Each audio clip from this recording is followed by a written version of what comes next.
Selamat sore. Terima kasih atas waktu dan kesempatan yang diberikan kepada kami kelompok 4.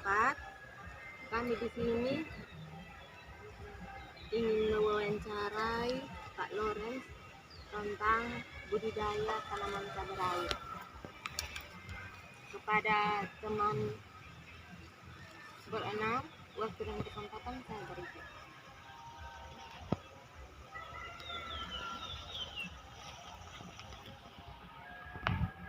Baik, dari saya, selamat sore untuk kita semua. Sore. Di sini kami mau bertanya untuk tanaman cabai rawit. Pola tanam yang Bapak gunakan di sini dari semai, koker, langsung tanam atau dia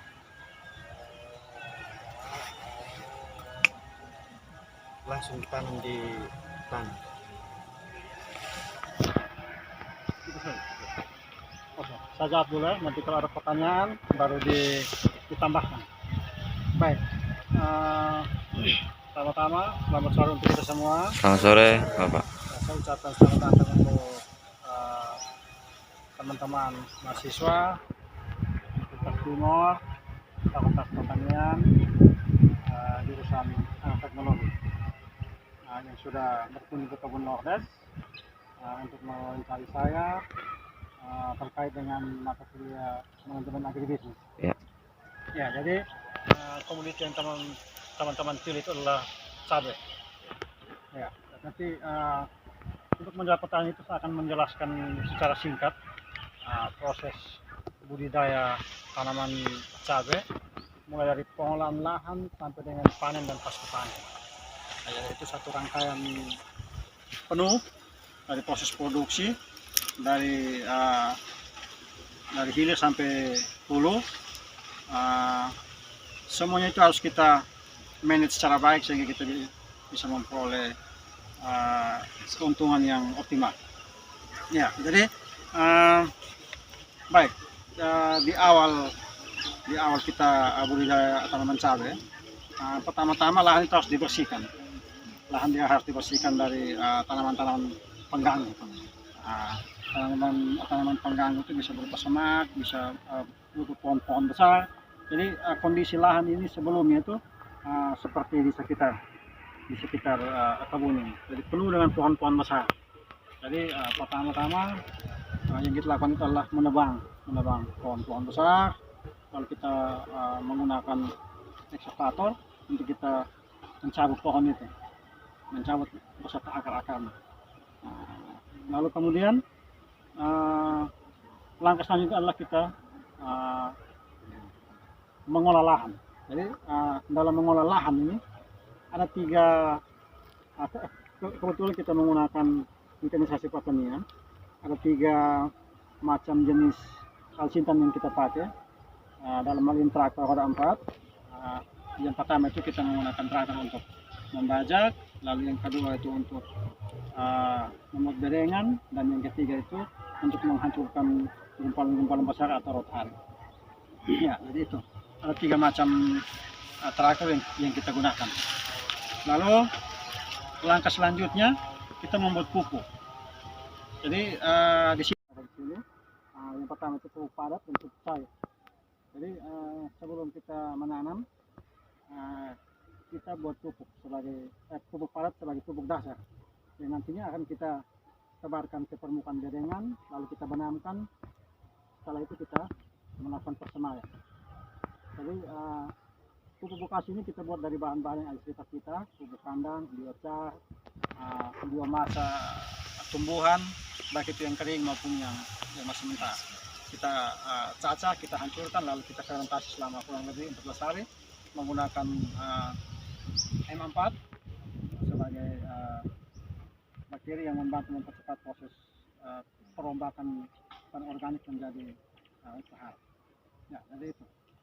Selain itu kita juga membuat pupuk organik cair, sama juga bahan-bahannya dari biomasa dan pupuk kandang. Nah, kalau pupuk cair itu lebih lengkap lagi kita supaya dia nitrogen, fosfor dan kaliumnya itu lengkap. Nah, kita buat menggunakan semua bagian dari tanaman, baik itu akar, batang, daun dan buah. Jadi kalau untuk akar kita biasa menggunakan bonggol pisang, kalau untuk batang kita biasa menggunakan kalau di sini orang biasa bilang hati pisang yang batang bagian dalam yang warna putih itu, nah, itu kita pakai. Terus kalau untuk daun kita gunakan daun-daun sisa dari hasil kita budidaya, misalnya kita gunakan daun brokoli atau daun kol. Kalau tidak ada kita menggunakan daun gamal atau kering atau sukmuk. Nah, lalu yang berikut buah. Buah itu kita bisa menggunakan sisa dari budidaya kita di sini, bisa berupa tomat, bisa berupa melon, buah-buah yang rusak. Itu kita cacah lalu kita fermentasi selama kurang lebih 14 hari. Jadi ada dua macam cara fermentasi. Fermentasi secara aerob dan anaerob. Jadi teman-teman bisa lihat saja di tempat kita di atas itu kita sementara proses fermentasi pupuk cair.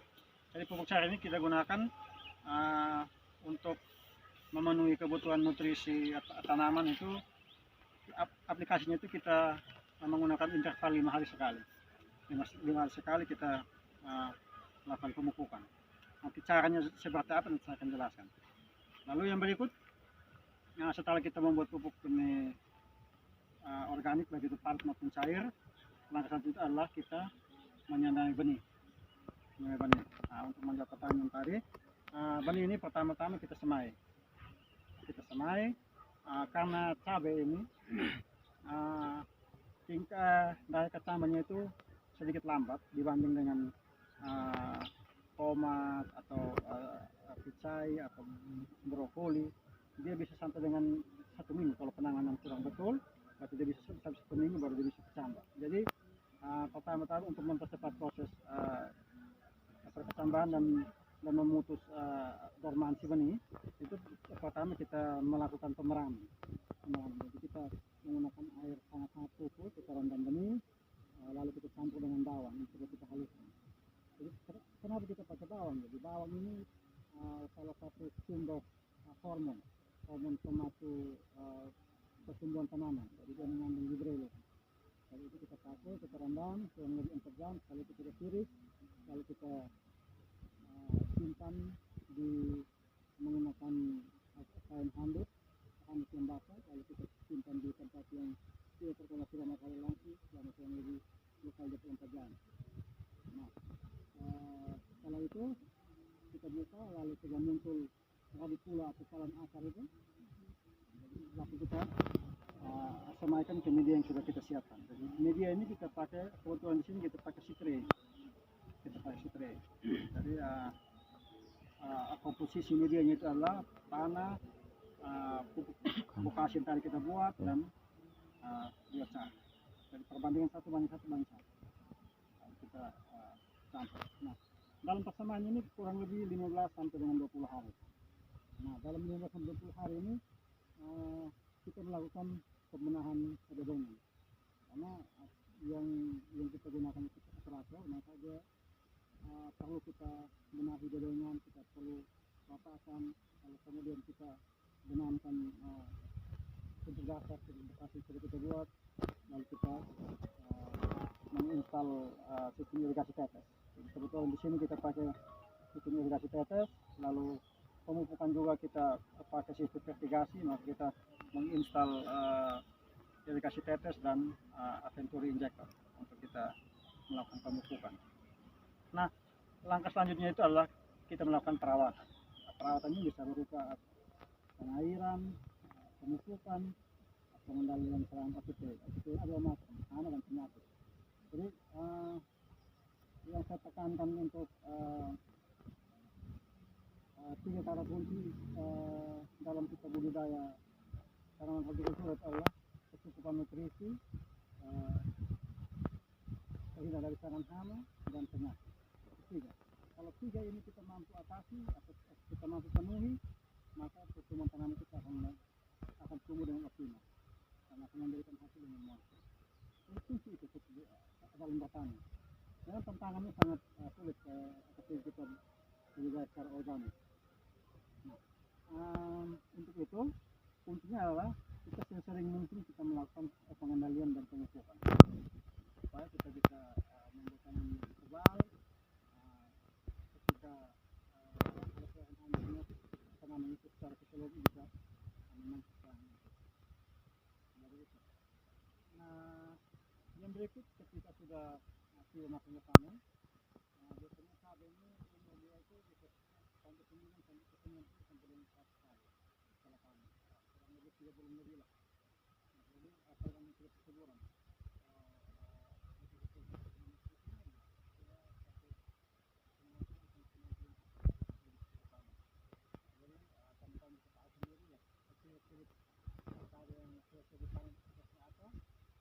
dari warnanya,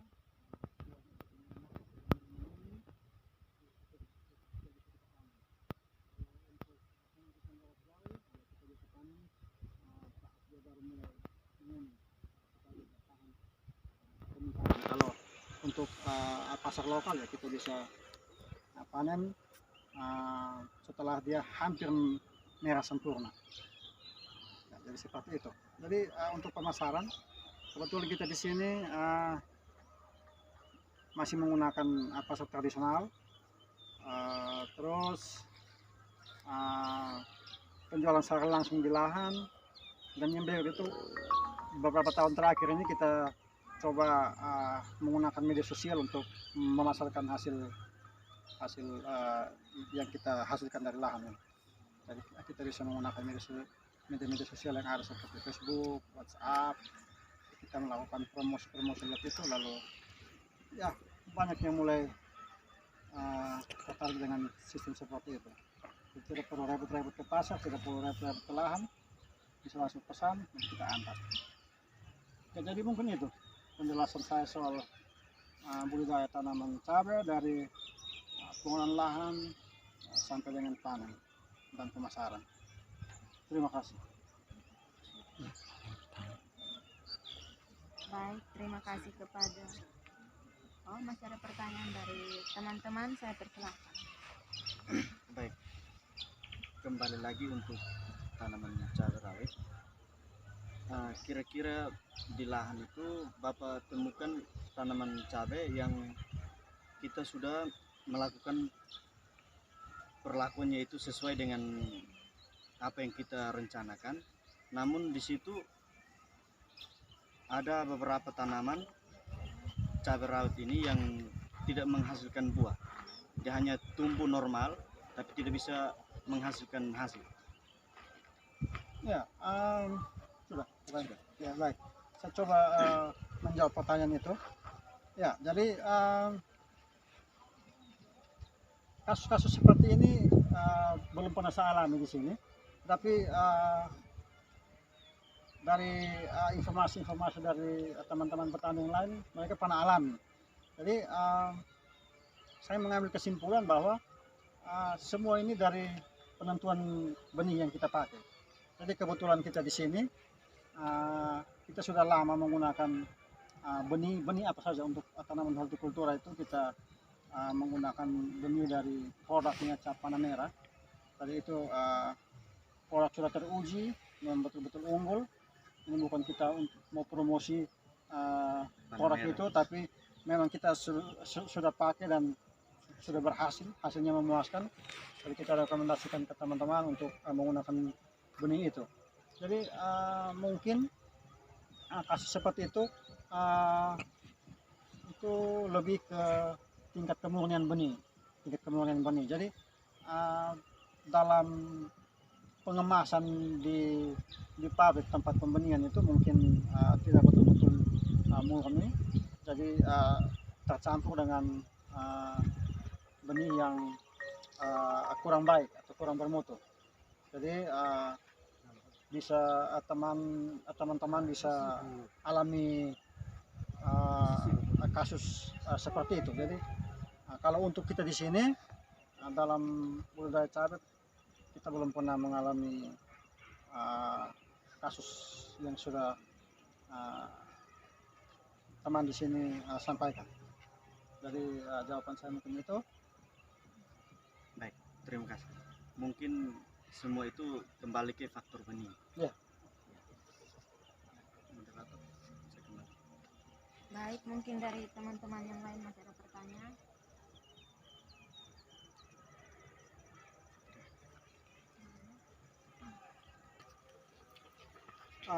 Cabai rawit. Jadi cabai rawit ini kebetulan di sini bukan merupakan komoditi unggulan. Jadi komoditi unggulan kita di sini itu melon dan tomat. Jadi cabai rawit ini kita pakai kita budidaya ketika kita merotasi tanaman. Jadi dalam budidaya tanaman itu perlu kita yang namanya rotasi tanaman. Jadi kita merotasi tanaman yang tidak sefamili. Jadi kalau cabai ini kan famili terong-terongan, Solanaceae. Jadi ketika kita sudah tanam famili terong-terongan, ya proses tanam selanjutnya itu kita memilih komoditi yang bukan sefamili dengan famili terong-terongan. Misalnya kita menggunakan famili kubis-kubisan atau famili labu-labuan, jadi seperti itu. Jadi kita budidaya cabai ini dalam kaitan untuk merotasi tanaman. Jadi karena soalnya cabai ini punya nilai ekonomis yang tinggi di bulan-bulan tertentu, tapi itu tidak pasti.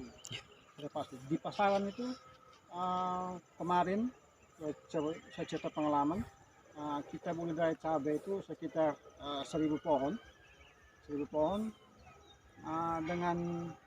dengan target kita itu ketika kita panen itu ya paling kurang cabai itu harga berkisaran paling kurang 50.000. Jadi ketika kita panen cabai dari mana-mana juga ada, petani-petani dari tempat lain juga panen. Jadi harganya itu jatuh terjun bebas sampai dengan 10.000 per kilo. Jadi itu kita tidak memperoleh keuntungan. Sedangkan cabai rawit ini proses panennya ini juga membutuhkan waktu yang lama dan membutuhkan tenaga. Jadi sangat sulit. Oleh karena itu cabai kita tidak menjadikan dia sebagai tanaman unggulan, tetapi kita pakai untuk sebagai tanaman yang kita budidaya ketika kita merotasi tanaman. Jadi penghasilan dari cabai itu tidak menentu, hasil yang kita peroleh itu tidak menentu. Jadi misalnya kita pasang target itu 1,50 kilo, ketika kita panen bisa sampai 20, 10 dan paling parah itu 5.000 per kilo. Jadi seperti itu. Jadi penghasilannya itu tidak pasti.